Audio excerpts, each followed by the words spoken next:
BC సంక్షేమ సంఘం జాతీయ అధ్యక్షుడు ఆర్ కృష్ణయ్య కీలక వ్యాఖ్యలు చేశారు. కాంగ్రెస్ ప్రభుత్వం చేపట్టిన కుల గణన వాస్తవాలకు విరుద్ధంగా ఉందని ఆయన మండిపడ్డారు. ఎన్నికల్లో ఇచ్చిన హామీ ప్రకారం స్థానిక సంస్థల్లో 42% బీసీల రిజర్వేషన్లపై అసెంబ్లీలో చట్టం చేయాలని డిమాండ్ చేశారు. అలాగే దేశవ్యాప్తంగా కుల గణన చేపట్టాలని ఆర్ కృష్ణయ్య డిమాండ్ చేశారు. ఎన్నికల మేనిఫెస్టో ప్రకారము తాము అధికారంలోకి వస్తే బీసీలకు లోకల్ బాడీ పంచాయతీరాజ్ మున్సిపాలిటీలో 42% రిజర్వేషన్లు పెడతామని చెప్పి ప్రకటించారు. ఊరు వాడ ప్రచారం చేసి బీసీల ఓటు ఇప్పుడు కులాల లెక్కలు తీశారు. కులాల లెక్కలు ఓకే, మేము కులాల లెక్కల మీద ఇప్పుడు చాలా తవుడు పోసి కొట్లాట పెట్టినట్టు ఉంది.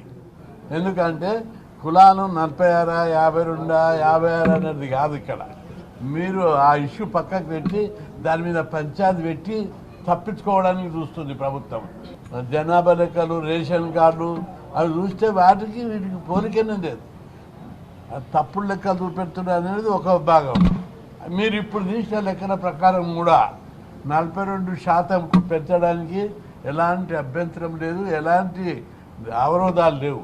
అందుకే అసెంబ్లీలో పెట్టి 42% రిజర్వేషన్లపై చట్టం చేయాలని చెప్పి ప్రభుత్వాన్ని హెచ్చరిస్తున్నాం.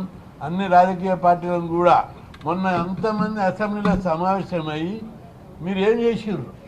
కులాల లెక్కల కోసమే కొట్లాడారు తప్ప 42%కు పెంచాలే మీరు వాగ్దానం చేసిర్రు అని చెప్పి ఒక్క పార్టీ కూడా మాట్లాడకపోవడం విచారకరం. రాజకీయ పార్టీలు, ప్రతిపక్ష పార్టీలు కూడా తప్పుదో పట్టిస్తుంది ప్రభుత్వం. బీసీ కులాలను కూడా తప్పుదో పట్టిస్తుంది.